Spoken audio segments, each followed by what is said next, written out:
lea ua maua le avanoa ai tatou tele iore malolonga sa usa ili atu i Samoa po o ai se singia o mea kau media matulanga tau editorial editor o soifua pe i Samoa e mawhai ona tatou o sao iai se i tatou whasoa i le mata upulea la walunga kai miringai ina ua whaasam ele afionga le li panemia le observer ona toe awai ele fia kali iai le ngai whai kala pelo ai umanga enga la maso suenga makaut whara mo find outinga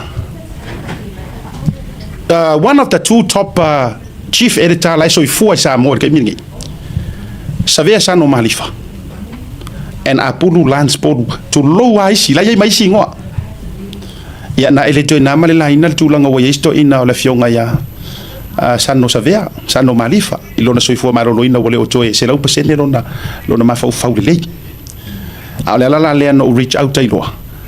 ile tofa ya apulu lance podu se ia fio mai ilunga le podu kalame se mato fa so senior in fact the most senior chief editor ya en media ona te tonu Samoa le fitalinga ya apulu lance podu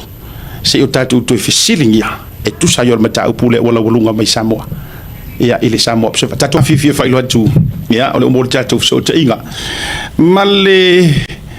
sitasio tu sitala sinia te tonu and o ye foi o le pulisili o le talumua media i tonu Samoa ya manisi ya unanga sa ile 2AP ya unanga foi ya le malo lever te tuai ya le fitalinga ya apulu lanza podwe i fa felo ila le to fama tatu kest se to ba ya tu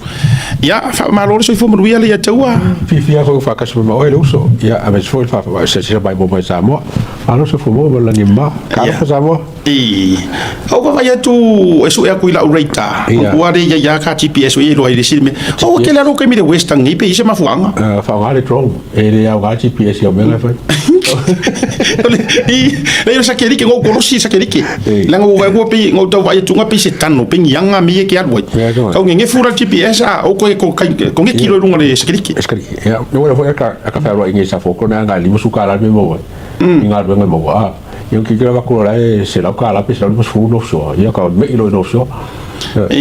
tu sabe te tau alo le memo wai oi de alo memo ya ya il tell no malo an se fo manuia au te lo lenga mo su fa kasia kwa o ma apu oi ka e lo ngol tatu wa po fia ko ngul sakeli au ke vakula e sakeli ke oi a Starlink ya apu ele la fa la si mo formule ya apu ya e fia fa lo atu le o bawar mato wa so ta inga ya ma fitalinga ya apulu lance polu mai Samoa ya ma lo se fo ruia ya olenga fa lo manga join ngai ma ya apu okay bo ko fa le ko ngori le bo ko disappear ele Starlink la anga Starlink ha ko la saula ko me e o kirme e pe ya lenga e pe ya kipo nga nga e bo ko le sabo ele ka nga vel plunet sabo ba wa pare be le me nge plunet to sianga olena join mo mai lava a fa pe fo yo ya o ma wa mai le o to emelia tu ile to fa apulu ya ole a fol fa le sa fatulanga ya sa join mai e te lo pete o to e apia mai kamalo ya a se fisi tala mai le ya so fufu mai me o ma o fifia fo mo me ya kulo lo sa ke su en o ngisi mai sa mo ya ko be o pe mo sa ke a sia kara ya ka ba ko sa wa a o ma ro ke ko mo ko wa ngale tala mo iya mo ko mo tala mo ya ke sa no ke mi malo lo nga a ko fa apu o mo wol kai ko no ya mo le mo ke fa sa kai ma apu nga ka ba fre ma apu por ka si iva kolo iva fa nga kai la o physically malan sa fa yo to ya o nga nga kai yo ma kai ke ko vai ya ma to fo e le te bi ma filo ai so va te talia tu fa mo bole ya le na le to join mai fa mo le misa ya mai pe tu mai lunga ale o foi tanto e ale sa wa ke mai sa ka kai lunga sa le leo me sidima ta wa fa mo bole ai na na terma filo inga mali to fa apu ya se check ko por lunga ta ya maro se fu amruia ila ufio ga li fa tonu le tato wa termo media Samoa trenga pulu lance polu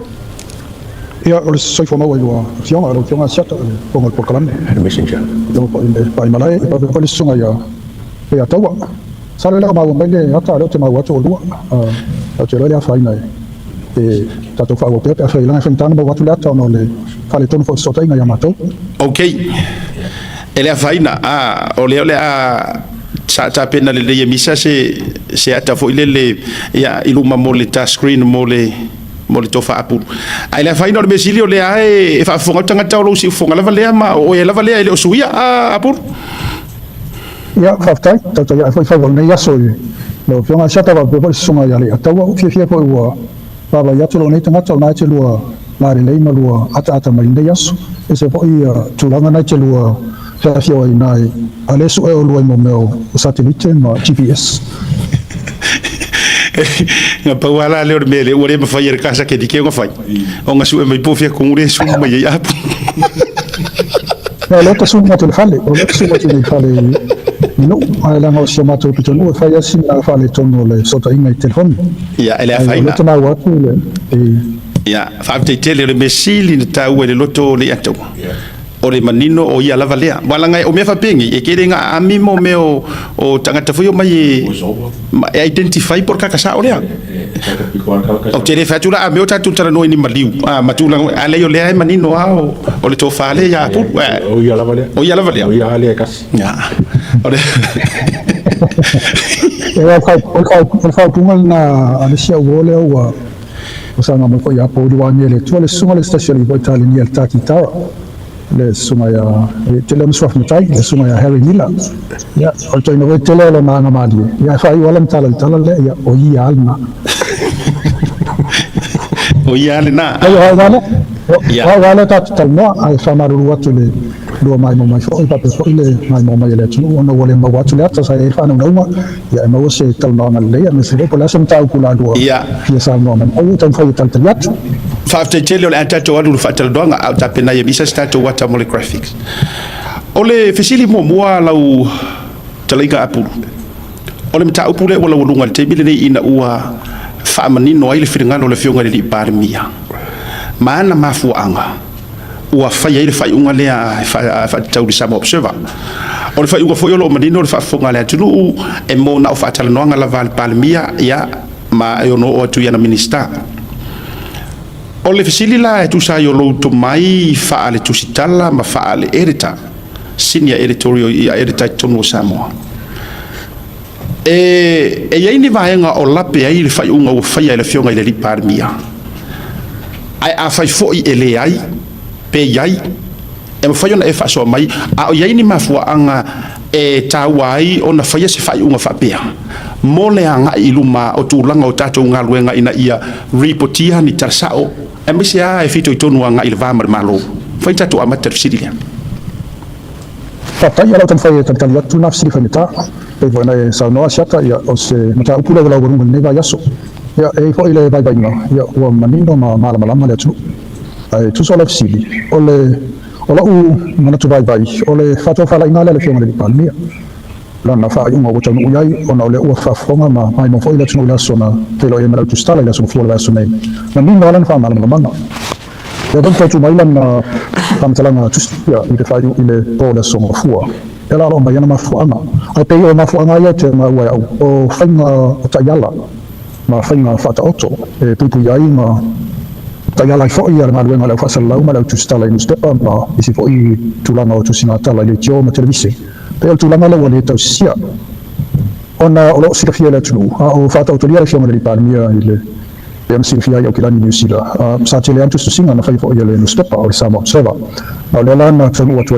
ile kasira lom ta upu o nga lava ele sapsinia fa pe o lo ia sa ise fe lo inga male matanga lwenga lava ifafo station tanga lwenga lo ia le fiona di palmia ela sa mai il fa tu nga le matanga lwenga ina ia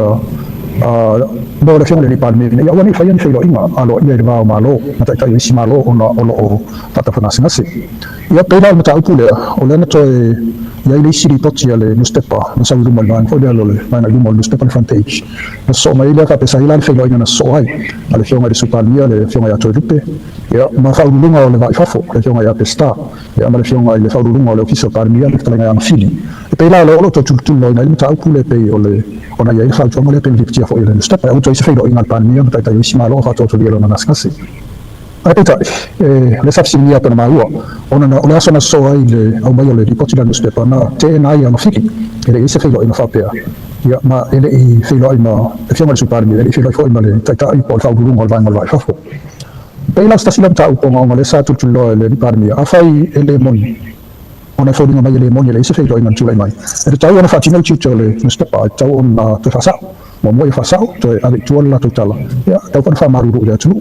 ona tu asisi tu wa afai sa o ele ise fo fa pea ele ise fo na fatina ina ona winga wa ise fa ku fa ngofia wa ole ngia ele tala le newspaper le ya tu le tanga tala tele ole tu tawa le tau na sila yai ona afai ole ngarga ta tu la fa salau male autostala ole fa ilo pa ya sila fia le tu o me modi ta tu te wa tu ole siringa tele la na ole tala le newspaper fa na fai ona le ote ena ese filo ina fai ona winga ele moni o mele modi ese fa ku fa ngofia o me pepelo tala le na lo mia ona winga le tuto le newspaper mal office fa salau o televisione mal le tio e tau sisi la to fo ta wolunga ole fa ilo le tu e tau fa sa tala tau ona ese fa maruru le tu ya no te fa fo I tu le tala e na ira lo fa ba ile le fa to fa la le fioma le pandemia ben fa ilo na fa inga ya me se pen silfia o le tata no mai la tu ya to e o la sa mango to sofa fo ya newspaper la valetas ne sia ba tu stula ma fo le le fa alo ya ma ile ia tu stula ma fo le e tala sanga atu na ia ma se le tata no mai ta fa filo inga ma le alo kon fa na ma ta po inga le aina o varu ba so talo to sia ese ma le aina ya ale ko sofa fo le newspaper ai tu ya le no ita yala e poi poi le ma venga ale tu stala I Samoa o le code of ethics ya ma le code of practice o le la sa sila yai mo te lola yai le susteni am tu ma fa sala ma mai fa la tonga le tu stala ma lo fa sala le jos ke vai mai la no sila ya tu vai no wala pe le newspaper wala tu le tau sia e tu langa le tau fa sa o le la tu tala ia ma le tu langa la le o sopo ia le tu langa le o le tu langa ale le privacy o le tamata a me sia le fiona le par mi o wala tu fino mo le o tai le tu tau na tali mai ile tam fa yato newspaper ina ia mai se ripoti mo si fia le tu ia si le me fa pe siata na le sunari ato o le tato va fa la ia e siata tu e tam fa mal fa malo e ui foi po ata ia le tu langa fa pe ia tana ile tam tala fa na ia fa ia e tau ona ia le sota inga ile aba ma le ma o tamata in fa ia ona fa tino se tu langa fo ia le lei ia ma le fa alo ma le pa o tato tu langa fa ma sa mi tato tu va fa lo io ti lo ai le fa le tele le fiume di pando le sa lo ia o ma tale ia a ta ti filo ida su fu ile lan filo ia su fu e poi saltare tu la ta tu tato no film tau tu a siata ma pesta lo sono le alo fafte le jo Apulu fisingia le kule wala ngala ke wa ko ke foi kuskusinga wo ele jos ele la mai ka ku kuskusinga ya pe foi mai ka ku le jos e lango ma pui le observa ai ol me foi le ka fisingia wala ba ke le nga foi so observer melia ofer nga ko le ofer la ke mi e fai fo ngere jos ma ka ngo ngai ka upungi fai so ale ba ka ki la ko le se wala ngare fa ka kupura ku mo e ngi warnings ale jos e ave se newspaper e fai kala fake fai kala pepelo ai fai pe ya talu no tale pemana nang fa lo le to le e la filo ina le jos ai si ke fo le tato tu ya ya ole alu lungo le tulanga ko le ole salutonga ya ola le alternata ye lon salutonga ko le li potiai tu siltala lon salutonga fa le finalo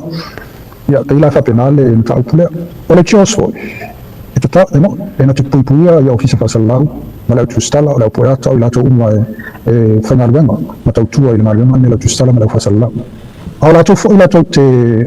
baba ai silsila ile fafanua le mal tayala le code of ethics mal code of practice wala tola sisila ya pe mata wosolia pe mata foi ona tu langa na fatino ai le newspaper la to malwena tu so o tu langa le o fa sia ile fiama le pania e da fon sisila na to pe mata o le tu langa sa tau ona ya isa fina ngalo pania pe tau mak mo sta sana pe mata fa sia ile fa la putonga ya ona ile le fa so longa ko ile se yo o ile tu langa le tu o ya nei wa te enda newspaper mai to ma to atu ai o timana tu salo la lo fero ile fa la putonga ile ga ya so talu tu le mai fa pitau ya ai salo tal si o la to stai tu mai sala tu fasalong ko ila alo iya ma tusia ya po fetonu lo ila to fina malo tusa le mta punne Malo, apulu, apa pe o la fe la ko o le va le parimia. Pa pe fenga no ya o fenga no termo. O sa no la ko o ya ave ya. Pe sa wa ya kusiro ko ulungan muspeko. ya o so se officer fasalau mas officer ko le ngalu le tulanga le ya le step fasalan arban asau le tustala ya ona pela ila pola tonu tulanga lo ya le ko tela tusia na malu ila tustala mai ya pe due pe tonu ya va no le fasolo mai ya on ta o mai la le va no mundial le tata le edita o ya la le na to sia ki mu ban ya o mai le ai le tuna tu le fa ya o le tala le ya ko la mo bota sia ki ba ba nga ya sa o maritala ai foi lani tu lana to siria pe sa o pe le sa o suafa o sa o mai fax le to maritala o e palu ai fa foi ai o temila le tu o le newspaper ya pe tu lo online pe alu lo tv pe alu lo le tio ya le tala ai o la yata pe na utawa e pe ki le ma fi le yata o la yata tau na lo stema ma tala le o le ar e la yasa sia no fo so fa se tala le no fa ya tu lo ma e no ma le process la le alu le tu langa le tam si la ma le mo bo al sapetita ya o ma le tu a fai la to si il sapetita to fo il tala le tu si il tala to sa se lo mai ma il sapetita to fo mai rola to le pito ai mo o le fatto le o ya la na fa solo il tala o tanar ala pela la sipi pe mata o la sa o ma ya ma si la sa tam si la to ma ya sa tala e ma tolo sa o ma ya fa mata la no e tono sa o le se le fa le tono lo ya ai le lo mia ma fa solo na to mo le si fia la to I o lo winga la fa pe e se fa le con o ave se kala pepelo ele ko ira kuskala o ngore fa ya ku ese el proceso le proceso le ko so lo winga o fa le ko pa o le edita e kanga mun muri le pa sirka ya pena fantrinato e molto stala ya pasi saperita ya ai se lo fa le tornato fa fo il saperita tu stala ya anto fa mai le leilo ya wale lo mal edita le fa solo l'alto la male va per mandare il tala ok la o tomale adu mal front page al na ya pollo no e pol la tu la wai ya fa la male ata ya wai ya o tu la na a fa la tu le mes fa le ton ya o le fa solo ma to ala na tom silia pen fatino pen fa fe mis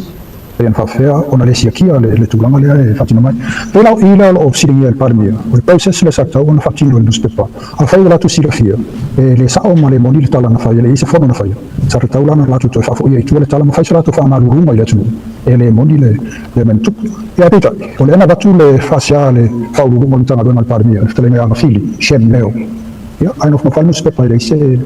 ne fa ya an salo si sila ya ila to ko giusto singa no tu dai ben tau kule le sufua sa wan nafi ya male sofo ya ele otalia ila tu langa le pe wa esal mele uta ya le tau wa alu wa ile freedom fo le mel sa o tonga a wale se sila mo bua le tau kule o vat ele o sa o le tala sa tau na fatino tasilu wa tolo tu sa ya la o ora ngaru na fatu stala tu langa fa sallo ya mata fo io le foto wa le mata tu nei le news so le tv one news ai fa pe se ne sen fa yana e mo fa sa o mai nei le il ko kala mele na sa nei ida se file nei e to fo ya tu ona e tele tu pata tu e tai fa ta milione tu la tu pe al white fa e abita mata le tu la fono ya man ninga na e tau mo mua tau awani tai se ina tu mata se tala wa lo mia ma fa sa la wa ile sa ya rena luo o le final ta mata le e ta wa le tala a fa se pisisi e tele le final na pisisi ka fa ile sa on tala e na voce se si lai pe sai il fino ma sai to le ya va giusta la al TV and sita im stasio PCDC pe one fight tala sa o fans no ya ai lo ngom ngam tau mo yo sol ele sa o toma ai e tau ona fai fo ma ya fai yo tomu na sa o fam tala uma ya ai tu na ya tau ona tu na tu e sa o fam tala mo si fia ele tu ai le o tai se ina o fa fo ma si fia ele tu malo o leo te fia turi a tuani si o vaenga na fea ile ia usau noanga fa mo le apu o le vaenga mo te fia fa fo ia o te fia fa fo ia ile mafu angalanga o le o saule kala wa reporti mai e news ma to New Zealand o tu ma ia au o le sa le wa sa no tonu ia fianga o le me o le fa au pe o se tala e tu si le sa o na fai onga ele ngaka o lo fa Britania le faingo article observer ma e ata fa popo ia i male umi male leva o le history o newspaper faingo fiala na apo tu e media ia tunu i fafo ma ono avea ai o se matua fai unga le tala feangai o fai la fionga le palmia o vanga na le tau to fia tulina o ia se vaenga o tula fono fa tusitala e sori kula fongo il fai unga o fai la fionga le palmia pe e pule ale palmia ia e tu sai mata yala le ke fia kulia le vaenga le ngole maka kongwa le vai le sa oila usau no ngala ta ina se fua le avengo le mafuanga ai se ko kuri me mafuanga le o justify o le upunga fa perkangia o tala fea unga le fai unga o fai le palemia wa ka ke lo se fai unga foi le pe o mekan persia e o malpa inga o ka fiofi e tau te lo le ya o palemia ile nga fa ko fa la inga e lo fa ma tulang fa pena ai ona mua se ku singa kala wa solia au lape fa kulanga inga o nga fa tu sitala lua fa mangingo le official palemia ya la mailanga fa lo kusi ele ai se me fa peanga kupu e se la ko kala kolu le ai se fa ko esenga nga fa ya ai akidi inga kusi isi pikor kala ma fa la ukele ya se le la o ma fu ai lo fa unga o fa ngi o sidi o ke fi manga fa malanga le fi si fi le tunu e uia inga me uma o fa le observa sori ai ku la fongo fa kuskala le fa ko ese ai e fa maka o se ya la fa unga palemia o fa wala o maunga le au mai e fodinga mai o la ko la sa ai o se fa unga o fa le fionga de palmia la na lu tau fi tulia tu vai suale e venga mai sa fa mangi ngol vainga le o fe tau ya fa unga fa mo le taimi ina ia se fu ai se tapu matulanga fa pena ai fa mata ua kolosi ai fo ile lainga o sopo tele fa unga o fa e venga ka fa mangi ngol vainga le fa mo ya pa wale tulangan tayo na sa ilip o fe sa o fe se pe sa o le fa to fa la ingal palmia pe sa o le tulanga o le tut le tala le observer ya o le famsnoma o te le foi al finonga le o mai nei al finonga le on o le fanga malo fatem klas o finonga malo sile ai o tu ya pena mai pa le fiona le palmia le foi sa ta to tala no ai nei o tu foi ta ona sila ya wa o le wa mai le finonga lo ya na mafuanga e le o fatino al newspaper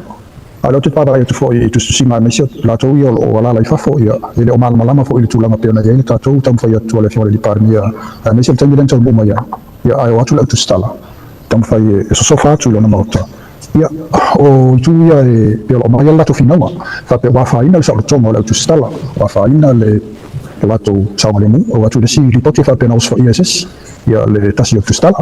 ia au tu langa ia e tau foi na foi le situ ile tu langa le no monta tu tel no nei ai o afianga o le tala le o fatino nei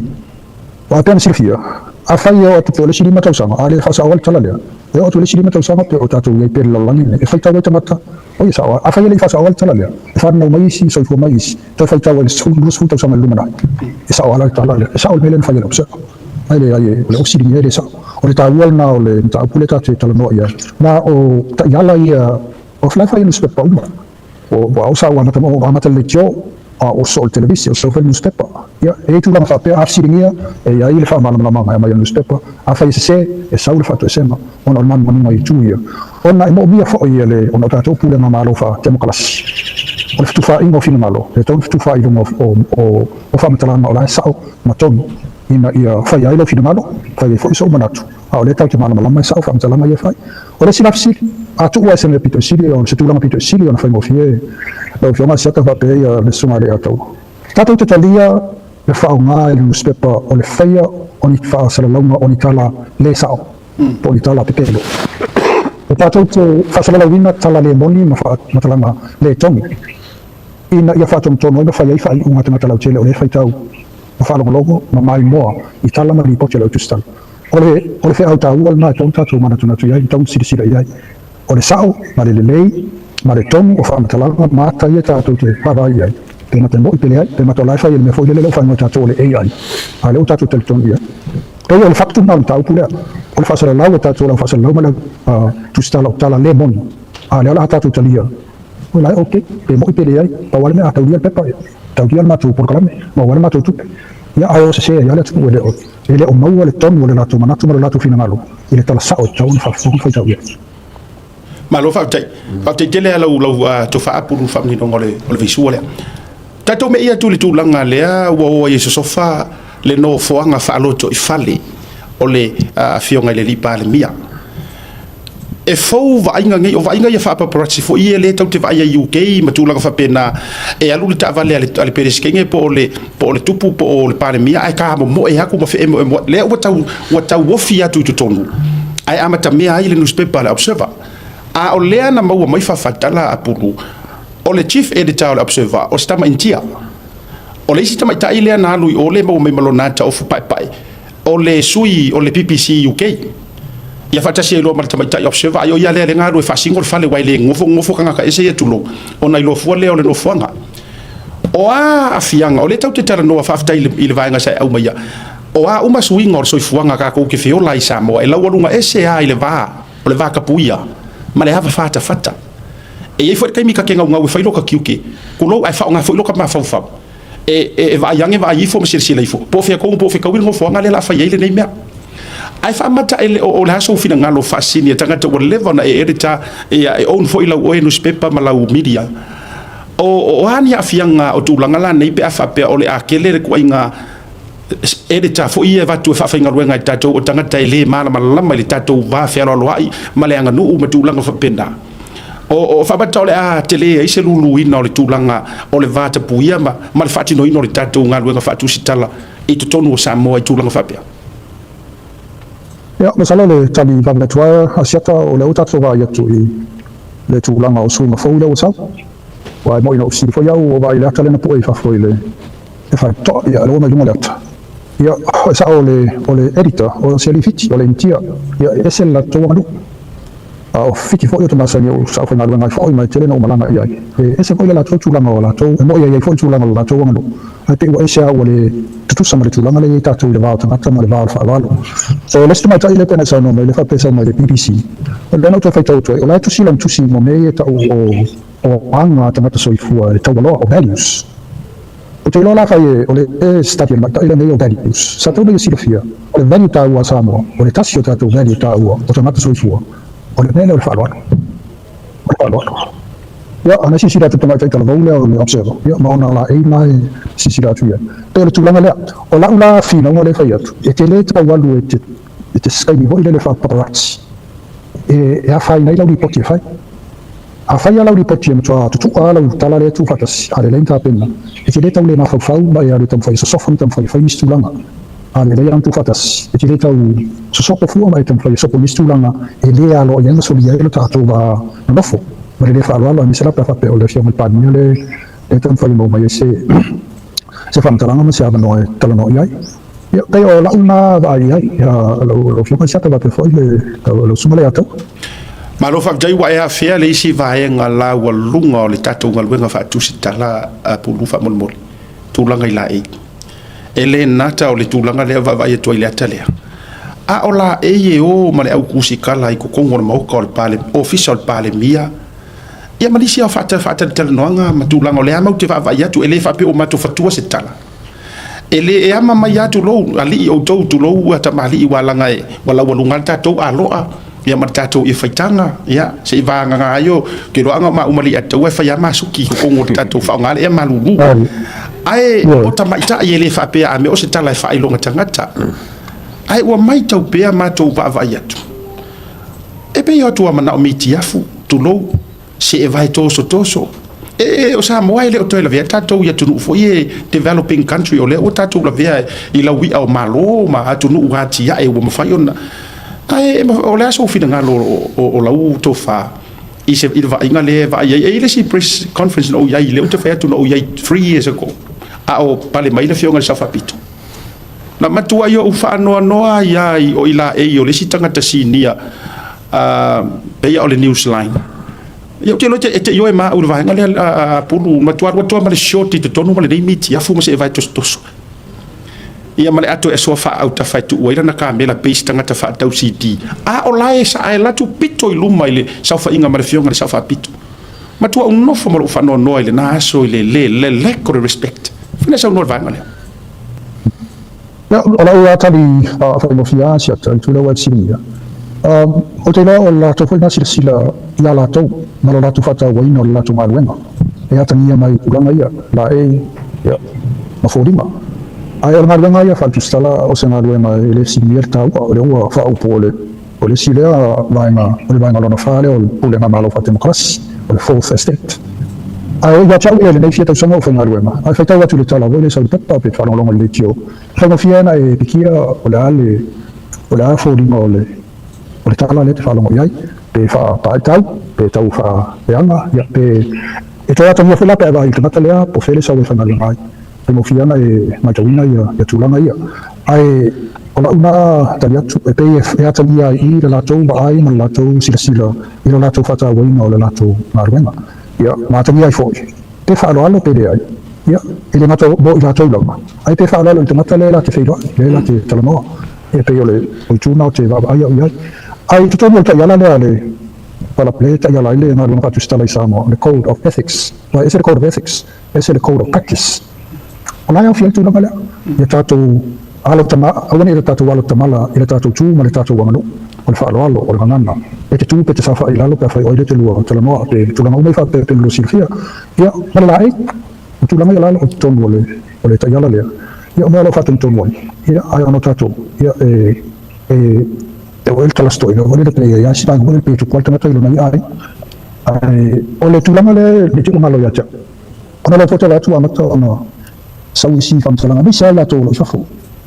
e la se mea whaule me lea o le reso tu stala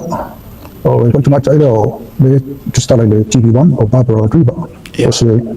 anga mo le neifo ia au nei ma te masani le walewa mato ma lue ia na whasatu nei e temi oro o pala mia tu lepa ia o le palata talwai ia na whasa e seina tu le se tu stala to tolu mai le no whanga le chapipi ia o te rei pea o mai mea o la ua te tamwhai te tosa te tonu au le fia tu stala na wale to yoa ia i mea le chapipi ele se me fauta le ngala utala ele se me faule mele ai pe lefto a filosofi nei lunga ina wa tula mele mele tu pula so mafua ai pe wa o ngalo vole le jamata me tu ya o le voto vai tu sa manga ni si o la to ko sa tele ko sa manga so no fai la tu stala ma la to ma lunga tai mo tuna ai le pe to mai o pom mi fata wa ina ole o ngalo ma la tu stala ma le pe ko le fata te le fai mo le fai le fioma le pan ni so so funte ni tai tu e tau na o tato a pa le nia de umo ia ta yala tatu ma ilu e mo yala tu pu mele pe fori no se metile ai tatu to para kichi ai tua sile ola ko fai mo boy ai ole ha ma fu ama ole ha le ma fu ai fa vai fa umana le fa chino fa imale ia to fa al sirina sirina mo siat ola ma lindo le fa mtara le fioma le par mia ina sa mo fa mo televisione wala sa to ma ia mala na pe pa tu sia le na va tu ai wal mele to fai te le fatino le mele ono o le mele to fatino tu so lalo o le taialo ma dona fatu sta yo la utom fai le to taria tu asia malo fafte le toa na ina fisili o te lo to bi fusta te mi male o ke fia kulilo ya ngale ka kom ka pu le ma fu mai no le fa sai ngore observa o ke le o ku susinga fiu ka mai kau e le ngi ngo la ku kusia kala la observa e de sa wele se ke se ngo pesa o editorial au ku susinga ho ngai si la va nga fa ku fa langa le fa nga malo o se mea kala fea ngai le kusio se ariko ai le se ingoa a ko foi la male George e fa maro sia mela o fa sa ariko ku ilo inga sila fia kaka le kaka le fa le ariko o lan taial na e tona el na ole e tau fa petani le byline o inga tu sia tala o sua folen tu sia tala foi le poeta o tu spone po le ata ia ona e taua le tulanga na tau sila fia ia male stulanga a fai o le na fia mele sala matala no a fai sina male ala le tau o lai lo ala le tu e le pepelo tala le o le tau sa me posizione le tu sia tala le lento no sa ala ma problema ia fa tala mai tatu te fai tau ia a fai la to chat ia tau lan tu sia to le mo o le tana talen po le ata wa le o fata simale male tala le o tu sia e kai e le si fai mala u talia e tai nei le tele o tu ya fi mo matato a fai to lo to lu da to le na sa o senta le se tala le no al vedo o la to tu fantastico tato me ta o staff reporters lo vedo tala e le totasi tu sia che to lo to no la tu fantasia ya le tala ai o tu langa na pensa wa il tu langa o tuna temas a singeria to e to ta ona failo ya le mai na o fai la mela le identity o le tu stala po po ata to le e chele mo chele isina e o tua tapu e ile e tapu le fai le e ufficio palmi o tua tapu parlare o le pansi o le no fama le o lo mota e pare o lo fale e pare e le classe siamo sono tapu solo ya yata ole tute la foi la tayala ya ro te tala no se ta uya o la anspon o fa ngana tala mo tala no mali tamata o la na tilo o tala ye fai e ono li potia ele le fa sala o la tustala ya foi la foi morta e tele wale me hore le wa sa tu la fo no te wa fi ko ni sina ni si no stocking wala pa ta wala lu ona te isa fa la la fi mai ila la au fa tali te sa wa yo morta ba lo na sa le wala Well, I'm not going to make up in a tono for some minute. I will try and to a woman by my let's have seen me as yet to Ramale on the swing mom. No way. Yeah. Oh, to nothing more for fall. Well, if I let out to tell them one to Male, I'll tattoo to look what I'm not or tattoo the fight, the tattoo pocket. I estimate my faithfulness of a foil newspaper. Okay, what tell you to Malale, Eliman Palamaya. Was it now? Well, of course, you see, to Lamal, the tattoo newspaper. O te la tala wale le sa ele o te tangi le nei o utoni le tūlanga tauna ia o le pe salva va ila le ale ia la le lofa o huru ia le tūlanga le o yo le editan o le editor newspaper ia le la tani mai la le tūlanga le o ia vai o te la so ta ia mai tūlanga le o sile fia ko ila le ta tana tu stanga la fasalla o te la le o ta tani o ma te fa mai le le ai so e yapta ya tu sei tala tu tela ni si fa male ya tu sei la totala ti offre ma na tu sta la tana pa bene piki ora tu tono le ya so le talent tam kaukia ma to fate te mo mua sta sa le pole ton pa to sama telo ele le yo le bella a falla e le no ele ai fa le le so fa asiata po le ya to il fa le sta yo na la ma to pole lo fa ma to mai le la e fica vicino fa to sa ka ku e tu se na le wa fi ai ma venga ai ola wa matan fa nga tanga tel tini ne no wina to to awa wina fo le tato wa tunu male au fa tau male mai mo ya la tu sira fia pesa o ele me te ordele na fide le ai ole tala na tamo ipele ai ole fa ke mai ne le ya sa tamo au tu langa na le wa fia ai le tato marwa na tono o sa mo ne ya le to na sia okay lo si la fia mala ba ko langa ko ke po sa mo ka mo si fia le siles okay lo ngola observa editor le inkia mai le mamla mo inkia ngang sa mo o ile sub editor por editor sa boa la observa o le tulanga la te la ma wa le ato o te fiu si le la po ito no mele ta o editorial board e se tari mayalis ya o le manino la po la tulanga la te fa le fianga na to tele le fianga ya sabe la tamba o ya la sa lo tulanga o le editor in chief no o ye pito ai lunga so ile mal editor in fa solo mele sub editor sa reporters o la poeta sa wa mai la se la voye tu fa siempre pa le auto design te ole structure now te au si lo sto per mai e tu fa fo ya au sili le ato au sili te le o sono o sa tu al numero te le masano te le automat o la pele poi se me sa falta ile office australia a matal nome che matal nome io fai una observa linki e la tolto sono tanto che la sonna auto fa sino mai estimata ile o langi lo mato fai una ma o linki che non la le e diciole observa la tua sol io o tu langa na pe te foi lo tala lenta tu te man le o ma bona tu stale fai lo o tu stale ai tal no si si o tu langa fai che te matale tu lo tal no te io o fa ma fam te la mette tu ya e fai si tala una e la pe ai malo fa tia abulu o nei vai ngala ia wa sa no manino o le tu tonu le code of ethics and code of practice atato wali ale auto stale sa mo pe o la ia e au fia fo i mau lātou tala i tustusi ma me uma whapea. O ai e lātou te vaia mea ia make sure e matai tuina vaenga ia make sure lai uphold e media uma ma tusi tala i Samoa. Pe na ona whata oto lava ai pule ia leo ka marlo makua ia yanga me fai. O luingo lau tala. Whata ita inga. O lai ai leo e enforcing ar kura fungu. So o se organizations lava o lo ia ta iala e foi ma pulenga ale pe fo linga mai asau no tatou ngalwenga familia e ye ka yala ai le ropo ai fa salanga o le fisiri fo ile o tito overtua o ai tonu e palasi ai la le mate tu no vaenga ia o se ngalwenga te tauna fa ile media le malo po le lo leadinga le media le malo le siaki ai va ia kwa ke sau mausioki me uma balanga ma faina ta oto tatou tu sita yala ai ka fili le upulena sau noina e fia kupuar ka ngaka ia ala tuala tangata ia fa ma wolunga mo na manatu ele fia kia o ai la ole a kalia ngi ko inga me e o fa e o to tonu ole ole si foi vaenga no mate tu ina na fia va tu pia ina ua mai ona fatula il tamatai le tu ua ora ke leo piko ku ka miro ile mela ia ile u ia papa tu stala ma camera slide tu a sa vali mai rumo ko ki aku ai le palmia te lo ana le la tu el vai o palmia va tu arfa fonga le tu se o tatou ile u poi lo tanga ta ile na tu sa vali mala na tu tara ka kilo uma mea e ia fo ia ka me e sa vali fa mai la e ar piko ruma le se fa tu lo na mo ma par camera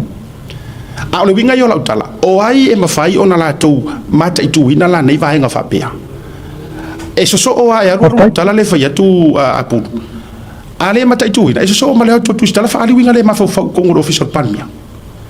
o ai e pala si ai la vai nga le e la tu te sia kinga le tu langa le lu o valor visiti le la o va vele punga observa wa le si article nga lu ma ai la ko article inga u ave ese ma bo de tali ai na press conference at palmia o fa pe mai o pen la observa ala silence le associa o va vea le o manga o ku mai le associa ku skala ala fesiti fa mata ele o se va nga fo ila fangu le associa ku skala le taimi le ku si ai se media kala se a ku si lo kala se o fa mai le malo se pe o fa yaku ka ka se ele o se taimi le fa mai te lo fo ile josia mala paka im fa pe ku ai fa ko ese o nga ko se pe o le mese longa na wa afia na tu stara fa to au mai tonu le tios o nei vai nga na va tu fa mo mole apu okay o le memo mo le fala putonga ile tani nei e ta te ya fala putonga lo ia a pe fo fa fala putonga le au so tus ia ma la forma o fa penale fala putonga le tu stara ma fa sala o na fa vai lungo le tu la fono tono le parlamento tu sana lua fe sfuma lima o be ama pelestin ole tomo tu la fono lo ia la vaenga le committee le council o la toy en fona be fa sia ma ta pu ma le tunu fa sanga ia fa sala ma le tu sala ta le media council ala i tom e se tom ia fa pe si la si pone o sa se tala le fifi e cosa to le fifi il tv il council va ta o le ufficio le jos fa ila na fa sia ia ona tu la le committee la to te reina Arita, ya orang orang ele yang fayai, al fal lagu, ya tapi ya me matatu, ya fal lagu le selen. Oleh sa petolu tu sama na fanga yo ya le lo selen on na apenale na polo awatu le committee. Tu la email fal lagu le, ola to fa le tatu fala toma le jos, sen sa lo mawa, petolu pastel wai, le o fa tu la to official. E fu malei, o ya email tamata na te vai na official na tu la mawa. Ole vaenga la nela te ama ia tue ole tafa tula ila le council le ya ana fa pe tupu mo ile mta upule ale observa e utula mai le council e tona na ave ia sipsita ila to le ile mta up wa ole tangi o ma yo ile ta to council le po le so ole rua fi sufitu po le su val e sai fa sempre con tula mai na sipsita le il council ma fa sala ile te compagnie le sa tupu mai ile fa sa fasala e men fai tolu masina fasala ya ma to fai foi ma fai to e to fai de la to o ma mali training I mata upu ya sala pe la to tua e fa mai la le training lo fai tale e investi o Samoa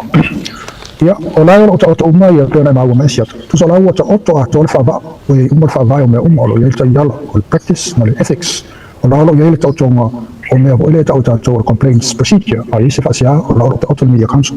Au wane leo o tulanga fo yole to na o fala ko toma I tulanga al tau le seden yo le tata mo se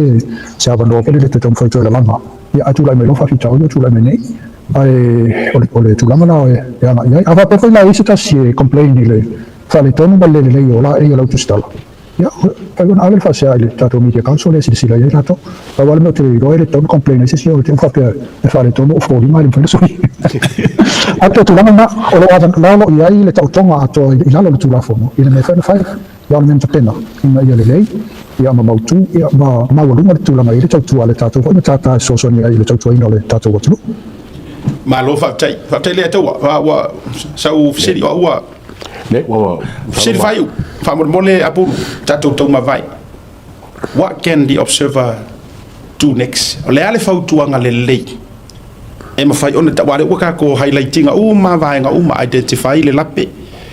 o le ala o manino le mata vai e le ai o fai unga ya pale mia o lava mau o lava vaenga ma pe se fai unga ma e fai karia fo i kai po e kalango ia o le fia kalango ia ai o le a le vaenga sa o le tatou fautuanga le o tatou fai u familia le tatou fasoa o le a se advice le lei o le a fo se me le lei te tau ona fai observer if they have to redeem themselves e tu langa o le vaenga le e ma i lau fatou fala inga o se senior media person i Samoa ma o le a fo se umi e sila i le nei i tapu o fatou la i mai o le ase ngā ruenga me fai le observer ina ia toe mawai se le lei ngā awale ngā iluma Partai, kalau sama walau sama ngalam tang ngala asyata. Misalnya silsila ile tau ngolo ya ile tau ngalu ngal tani ni Samoa. Ya ole sama wa mai. Saya sih mau tual maftang ngale fiu ile ala tamba. O ile sa fa vaina le tepa. Mate tele se tulang sama ngal wa fatasia ile tam final la ta opune ile o sa tonga o tu stala o sa tonga fa tino la tunga venga. Se ya mai le tani ni ole wa matana matal talama o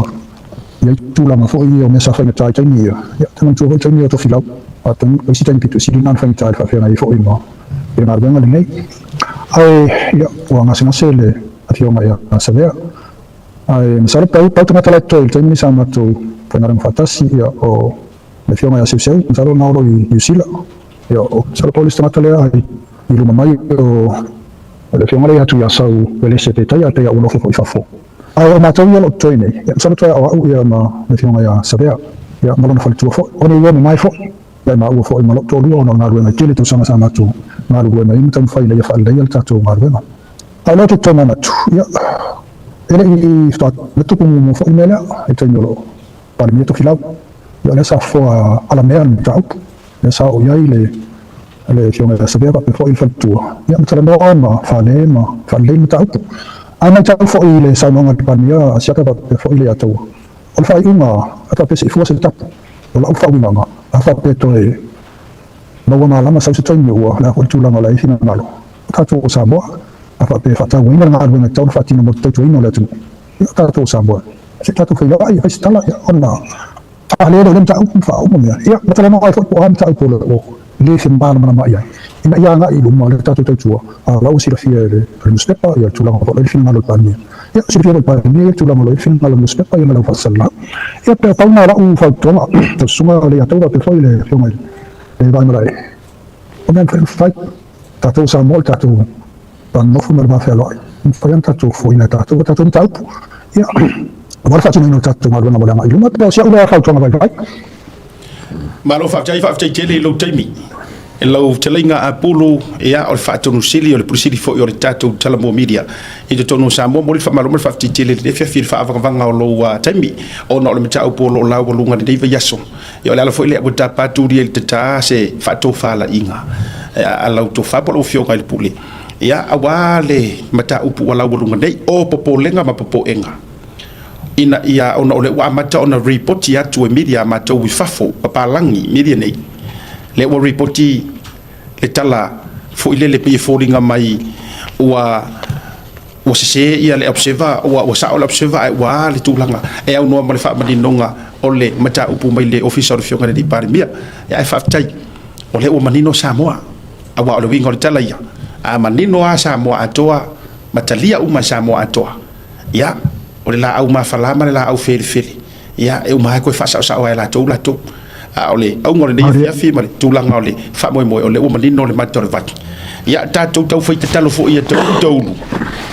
ia ai si fo mai ama ta to ia lo le tu ma ia le o fata mali anga me fa peni fai ngo fia I'm sorry for my wrong I won't do it again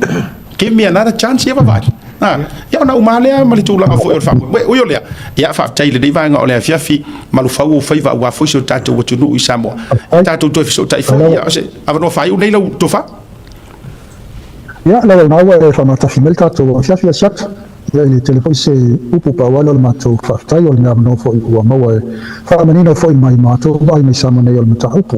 ona le fa ta wa tu si na mai fa ya e sala mai ta mai fa ya e sel mele tu pu tono le tato o tunu la fa sam pato vai no tato fa so ai ne fa fina lo fiona pe fo le sunga le ato ya fa maru wa tu pa le ya tarsi e wa manino ma le sila le tatu o tu sa ma tu fa tau fa ya tu fa ma ta ko ta so fu sa wi sa so ya tatu to fe lo ai man wi lo fiam man wi fa fu ma nga mai mo nga tatu o tu ya fa tatu to fe lo pa ya fa so fu il net was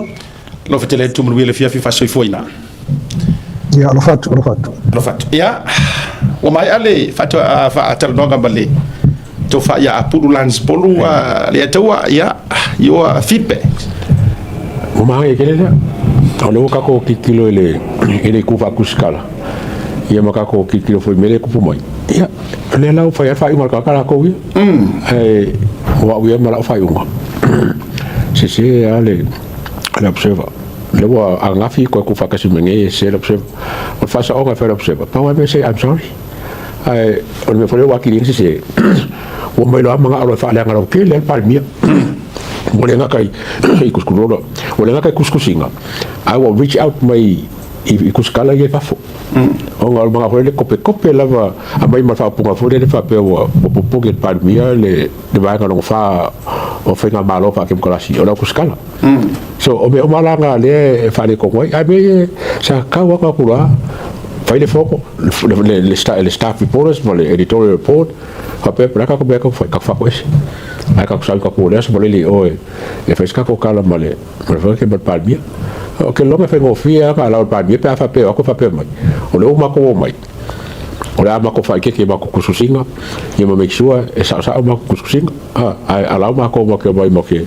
pa do le press conference ai lo ka ko palmia ngana e te loli ato fa ta ye lo fina ngano mala malama ia te au mala uwa ai le futulanga ma le faolo ata waina wa sila tu le tau fai fepunga mai ale au kuskala ia le au laiki nge ia kako le wata ai tu fo ile si association le ta o pina Pacific something ka di lupo fenga la lafi ma fe mo wai le o mai ai o ta ai tunga e ai nga uma ya tu le pa e fa wo uma fo initial fa na wa ato ina le wa mata uma no ma to sila lata auto ole o tua lea e fai loa mai ai ele o fuase kapu ona ole saunoanga manino le fionga li palmia se i fuase tapu ole winga ole fa metalanga se i fua se kapu ole ko se i kako va ai pe ko ole mela le sila toile atu ole ma se ko nga ole ola fa feke inga le mele fai na ole ola fa fete ina ma le tau mo fai kuso pe ya i ole pe ya le mele fai observe le table ni ole kamo mo e tu lo wa ta ole upule afkasi to lo ele o se awone ina i o to wa fai na o to langa afkasi fo ia se uso ai u fa nga ma ile wa nga ia so kanga le anga ku media ia le te fa tu ai papalangi le u fa nga ma ia e fa o lo atu wai ma su e ma yenga la ko au su e megila ko au fa le anga ia now o le mana ia mele la fa to la uia le fa tu anga ma tu lalo mo ka ko fa mangi ngoa ka ko lo ko fa aria taua let's focus tato loto ifali le ale wingol tala tato wa ia tangata Samoa ka kia la va nga ia le fia Samoa e fia pala langi ai nga o nga su ngo kupe ma su me manga o mai lo fa nga Samoa kuskusi la ko meia let's not worry about their rubbish o to man ai focus tato o le o manino le matter vai le wa fio mai apulu o le singia va versa nganga malo ke lo ko la o me save sango malifa e le causa fu se por ofesa fe yo fa longa linguiski de ile ni o el mele at karmango mele e le ai nothing beat experience o le ala usa o tangata o le lo wia e ye lo ne to mai i mea uma ma vaenga o le tali fo ile tali o le tali al tangata tau si va tele a wale tulanga tu to tasi o le media ai o le winga le o te fai atu ai a mangingo a Samoa mamala malamba ko arkai ele ya se mea e ka ko ke mu ai ma pole fua ia ile maula pisi e ka kusia ko au afka au paralangi e ko ke mai i to lo uma tato of kasi ma fu ke afkasi ai ola lea this is my offer from my heart le to onga ole mai ka wa ko ile of wase kap lua or kilo ai ko ona ma ko ale ai lua fai ya le ngaru ngai ma to completely ya shut down mana tu fo ole su ele ami ko le anga ko e kupupea ma ko e kupupea ioi ole ale wingo from telanga mai foi la to tustu singa wale ko yai mangila ko article fa Samoa tasile na affecta sila yai o ile o kuskusi mo para langi ele o to yang or ka ko ngana ele to e ke ale newspaper le ngang sa mo ele ko fa ka wa inga la ko longo winga a ele le sa ngang the newspaper is not for you vai la ka ko le ngor media ai su e kupe la operate mai ma fa ngale history ngakinga inga is ko inga o savia lea vai foi la ila kukusinga it's all in English longo winga ele fa ilonga it's ko ki o fa ko le races fa ilonga ngaka wa foi la ele o ka ko sa mo ai fukuskus fa per kange mo ka ko parla wa uma so na sa wa iset mena ta o Sunday sa mo mana vai au article uma ye sa u kai mi ngai e fa per kange uma so ta to fa malo anga va ku o ka fa a failo o le sia apiko ileanga le u fa nga ngai e fa o lo aka wainga wa maku i fa nga ma ya HRPP po I lava a failo le sia area sei at the end of the day it's just a business it's all ya tawa at the end of the day it's a business e lai sengi e pay le tax e pule fo ila le malo a se ya business license se a vai ko ke fa fe mai la ngor menga ku le pa fa fe mai anga ku le pa o pisingi si uma ma fale ma media ale nga ma fa ku le pa a fa nga ma fa ku le pa nga fa sa uma media ma lo nga ye la uri lunga o ngalo ya ko menga ya ale to ke pe ko fa sa nga o ngalo nga media ma lo o ngalo ai se anga ko le o ye ka ya papa driver ai se anga ko le o ye ka o le radio NZ ai se anga ko le o ye ka nga ma ku ka pu ku le pa media ako elenga o vai la tatou le o ngor mea nga maku a fa sa ku la e pa ku no nga ola audi fa nga le kan biore or campaign before ewe fa fe kai kasi ala media fa isa mo ale bo tala no atu le loko fa fe tai le fa ka sa TV fa kai nga lave le mangingo lave ko ko ale o nganga loko li lango makoia nga o na makoia so se kai mia lango fo mato fa fo nga fa masum mai ya la audi yes fa tele radio sam il tano ava tango ava ya pokala menga ke mi fo ma ko nga lu ma fa fitai ya iti live ko so o platform fa fo uma nga va ko uma kakala uma mato fa malama pa to le ma ke fa so aku locally sa mo la vai o inganga ya ile me o le lima o me o ka malo fa sa uma ya le ya fa sa ku ngai le observer ele ko fia ka kala ele par mia o ilang ka pe pour le audi kulo ai to o mai ya mo nga me fa fo pe tu lo o maliu ka ai ke mo ko fo ku le pa fo ka ilanga fo ku la fo le fa ngi sky sa se sin ka ka ya ku skala that's it na o ya la fa ele fo le me ale ma fu isia le nga e pour le ar ka nga ka le pour le ma lo nga kai mi he's the boss that's it period. He's the boss, whether you like it or not. He is the boss. Aisea, o le pule le aku le o rest I lunga kanga kanga la ko fidia. Ala. O le pule le u la uli le mari ko. O le pule nga avaku le aku. No ele se pule le ku lo wala songa parmia le afio matangi. Elo se pule a menga lu la uli fosi mai se me. No. E ko ko kanga kanga nga pule. Kai pe yor fongo fa langi. Lus felo ma ko ma vele la ma ave ma ka usisi to ru tangata na pule ku la epa fia me la uli ma de to nga o ile aku ko mai ala ko pule o ai le o fa ku inga la ku o ele o fia me ele o tu la epa la uli ma de to o fa yaku la pe fa yaku le aka o pe kala ngo aku la ku aku ku no loko ma le uska se ila sengi he ole o karango aku kanga kayanga le pule sa avi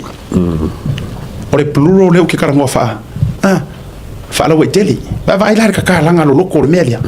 a fa yakula kanga ka kulo maka pisa aku kanga la ole le fuas kapu ole tu le melia ele fuas kapu na ka fa le anga ma fa feke inga mele fa e fa ka maka ka e o ka mo fa test le power he o le power la sa fa I malau le mari ko le fionga le palmia o le pule le ku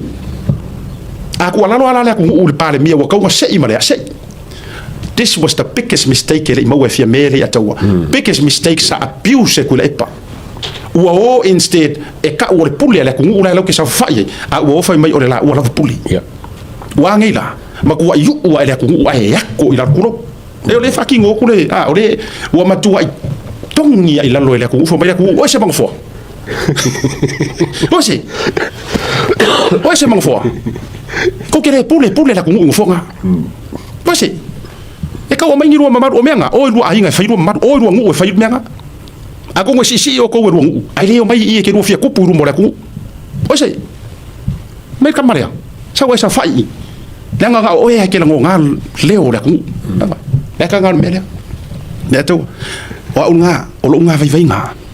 a fai ko fa ka o ke a ver ku la fongo a fai le ai kiria le sengi uma ya ero se karango fa fia poto elo se tala noa tu le nga o pule le tunu ta tu fati ti e la fo ila operate la fionga il parmia accordingly ku sai mole o ngele fongo le ka pinga ka fa mo lo karango yan ka pule o fa le se press release ya fa mo ya fa lo ke fa lo kusele mkanga ngal miska ya fa perform mkanga ngal pai fa inga ya ave press release la ya ku umar pacifica ma foga nge ma guspe umar pacifica inga ya kikinga ila le mele ke ba kure ka so mai le wa lo fe le so lo ma la ki le nge ngusin inga ya ka le ya pere ngole pa mia ma la fa un fai ya ma fo ya fufuanga olo ku mole observe no vai la que eu falo mas PPC ira vai que vai sabe o meu avô fica ali lá a minha mãe o como que tiro para cá o esse article a foto que me di por ele right le ngai doctor le ele acha um article o meu que ler para fingir só ele se meu o lá aqui vai te fatu le lá o meu mai ele te chalinga ya por le reason lá e ngofo fo sira doctor Samo kusi nga wanga lava kusi mo wanga lava kupe mo awala nga tienda de dei oranga kusi oro tulo oro na mafa fa ula sai e wi fa nga ma yero ka ko ku le va fa lo ai manamia uma ma winga manga tau safia la sao lo ko fingira ko au fa nga observer pa ya le walk report as PPC vai ka ko sa ole le anga nga ko pu te no la utala e ke vai ar ku si fa finge pe ku e ku eria e mo ti no fa per fa finge I love to have time with the PM. I longa ma fo ile le fa. I love to make time with the PM. Ku se longa ma fo le fi se ai mo ki ngor fi so fi le fi so. Oh yeah, we can take you there. We go to his house. Va ai ka ko. Aro ko ro mariska ma iskontire le moronga si yoki va kure. Ya muri ka mi ro ko ma si urpo e ta. Pa wa ro fa ngo kan ka pule le. Angu sangi me urpo. O sai. Ngai le la urpo. Misa so me se fare so si ko fa puro awa me la mo wala ka vale me vele la ko ke fia famous lo ko me lo ko popo ai o ma fora ma fa so ya o la tala le na te tu lo I'm sorry sometimes when you speak with authority when you speak if I make a call no ke fa mo ma ka ngo ya ai te ata to walwa lenga o sa wanga pale bia awangi o ka ku fa ka la fonga ma ku ka la lo inga sa wanga o ka ku kai ka ko fa malu ia le ngor mele le o sa wa ngai le kuria o to si fa fonga sambo nga o ku kala loa ma nga yo fa sambo le o tu tala loa o tu pa ngai ngoa ma o le wingo le natala na ona tatala o le ngutur tanga fa mangi ngoi o puria nga kakala sa loa kakala loa ma le alu va la tato ye o le aso e sau tuila epa ua ita le observer o le aso e sau ua fai o le aso e ika conflict of interest o le aso e ola le ma vai tatou ye na o le tuu tala loa le mea ua fai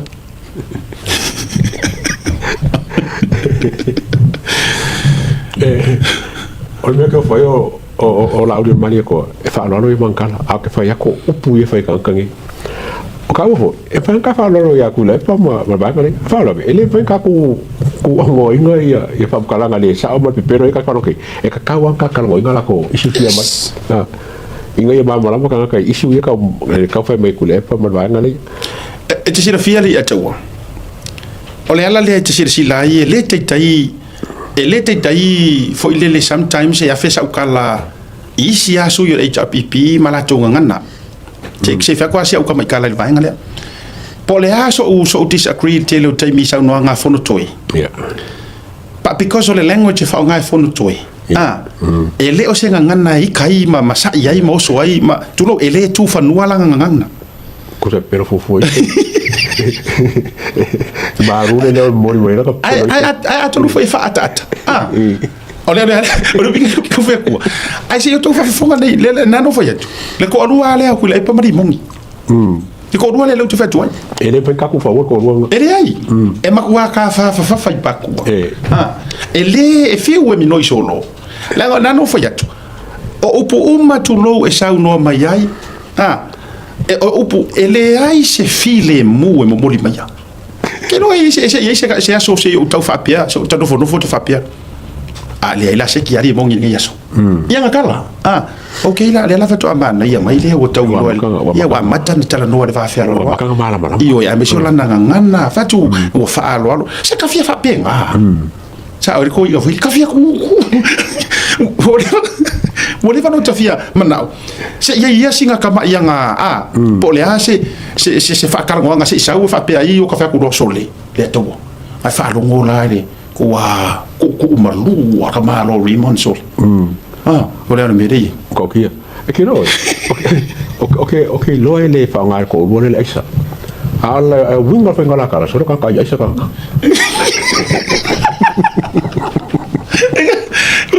Esa o si ko inga. Sorry. Ora wa so lele. Ai ore kai mi o ke va ya o mo ko ai ko ngi mai o ka sun. E na no ka fa yatu. O se aso o se time.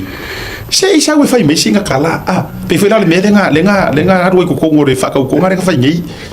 E fu ngare ka ngaka matula nga fa pena. Ai si runga lima mai ore o foi la. Se isa foi la fa fa ta no pe ya sa mo ya. Bari fu yo ko finga ngalo ya o power fu yo the spirit of the moment ya me fu ka te savali fu ya me fu ko mai pika ika se kanga tinana ilo etele anga ino etele so le a ngi me sa wa tongi mai o ko inga sa wa ke ngi la kimi ya ko nga wo fa sile ba la ka mangi ya le ko fa kala pe isa marka to me mo fa ko la ko ka fu fa ba ma halo te fai atu ai e luai e sawi longa fofonga tu lo te fai atu se to titi atu tango fa atu sa tu sai tala fo ia tu se falinga e luai mai fofonga le afi le nga ka fai agua foi la e sawa ele ai lava se mea e loa e tau loa fainga ta te le more tangata ai vai ile anga il fasamo oka e se lumos salvalasi o le Samoa ai e te le loa la o la vanga ngana te tau tala ai ma e loa fa aloa o ka se makanga ioi e wa e fesidio se ka mai o fui ka ku Samoa fa pia o se ka li ioi se tamai o ingi nga uso ingi ngo fa fi e to nga mele ya e sa foi si ko inga ia le ango so si ko inga ia o ka sol ya to sila nei o le mele le o tu lai mai o lea ua tina na watu le tunu mata uyai wato le to sa fai ile matopuli wo so ile tangata wa ave ile matopuli ave puli le te lo ato fa fo ine yale atwa ile saunoanga ale aki e ko fo ya mtailinga ya no morio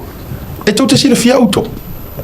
o le fe au konguanga that was the last message for to le pa NHRPP nga sila le atwa na taunu o mama o lo fa wau pe ona fa taunu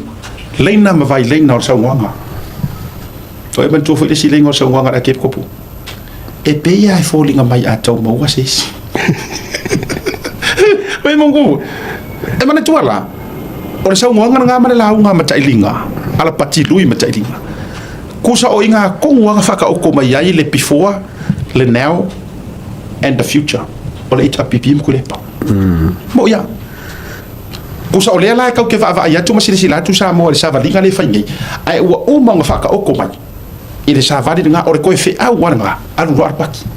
ya yes mana tu wana ta uma mai ala pati wa uma na o fe a wa ma tala noa o tala noa ia tu ila epa ta penas mai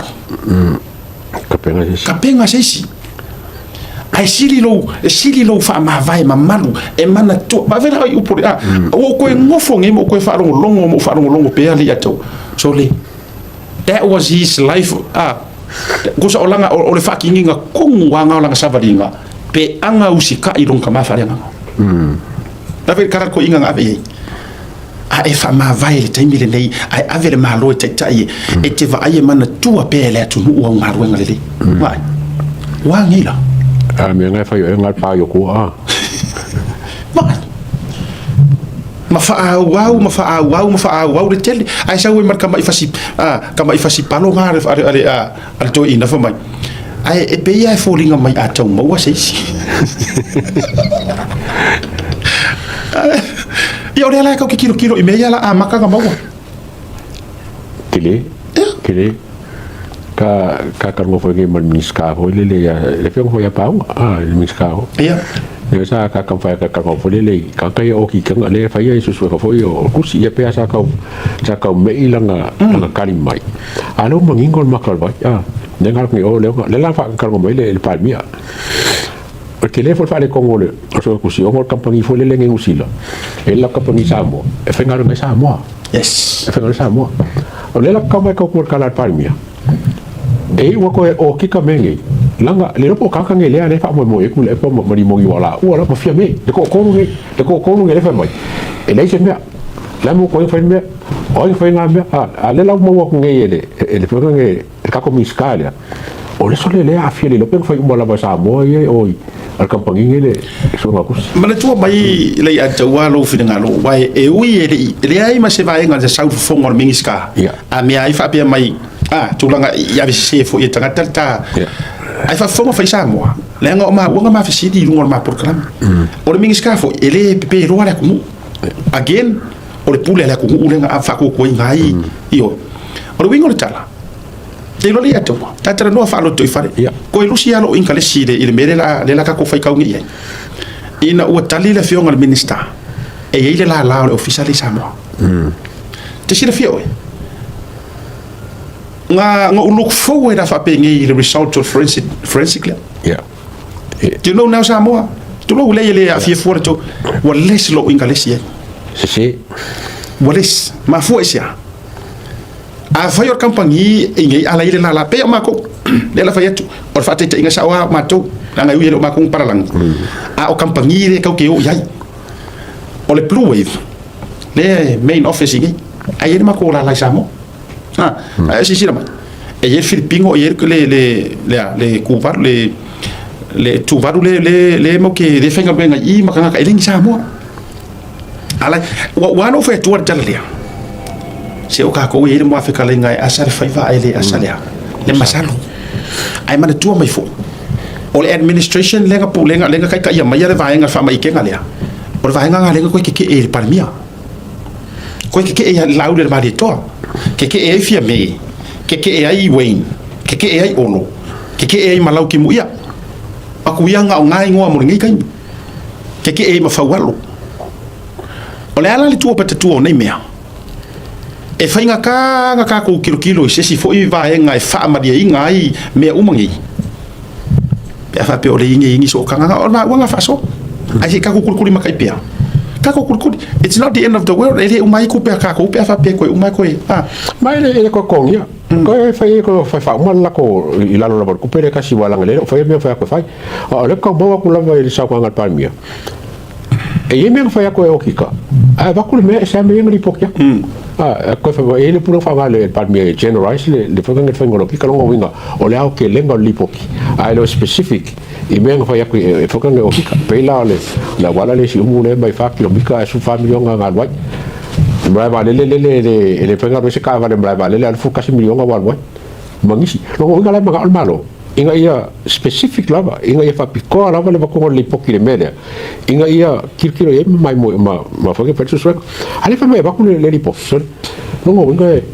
o le si ka usanga le ka fa ka ningi foi na ale te wele fa pe te fetu si tu ta umelo ile la Samoa I fa nga Samoa o ta fa pelo ai wala e tele ana I vaenga o le la pela pe inisio I la touia me se foi o nga lenga I ke take a government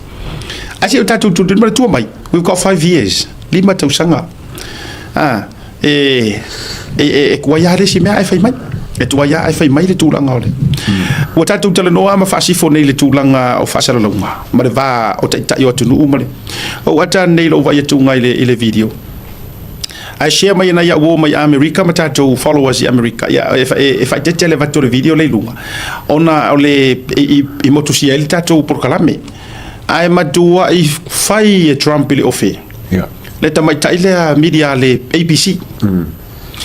na I wai no o maritala Trump I think wa kaunga nga se ile senge oko iyo wa tauna se ile anga na o fake news to titango filipoti mata uleanga pa wala le mere ke sa kuri mai ga faila le tangata foi le wa maliu Epstein e poye pa wala o faila le ke spa wala nei e tu isi me o le winga fa matalang e le fo ngai me mo kai kai wa ku ai ka se trap la ko ile porque se o me ave se ma la ya me ka kaunga ave ai o ku si me se fisi kampangi nga le ngo fe ka wo fo mo oki me fo na mo make up so ngo pu ai misi me ako ya ole tawalunga ole fa so ile vaenga le media pela tala le a fianga nga usa o le observer e le se ko me mau fo ile le kanga kai ko ke o fa nga ka ko malo ma to sila ele lo pole ale taimi to fo i mai ai si vaenga le ko ke nga ia tauna to fa ma walalo to lo to kalanga ku spa ia fa ma walalo ma le loto wanga tete fa ko ese ile aku fa ko ese le malo fa ko ese le lalo langi e kele wo ko kusi ia me fa se yes ma tu ato ko kele feo ki ai e uia isi taimi ole ai loa ye tangata ioe wo to fa sa o pepelo sa to tusia but it's rather now than never ai afai ole la ka fa wa ya le na tulanga mata to wa ya kalo fai ku langa la ya ile me ele ango ele po pole si fikir nga wa ele se sa mo ya ele ango ya wa langa uma ko fo ye longa ku a misiranga a misisi nga falawa nga mo ya uku e ko fo ya kama lo ye fikir ro pe la ku pe ko kiki on si nga online media amo ye poco que fai manga meu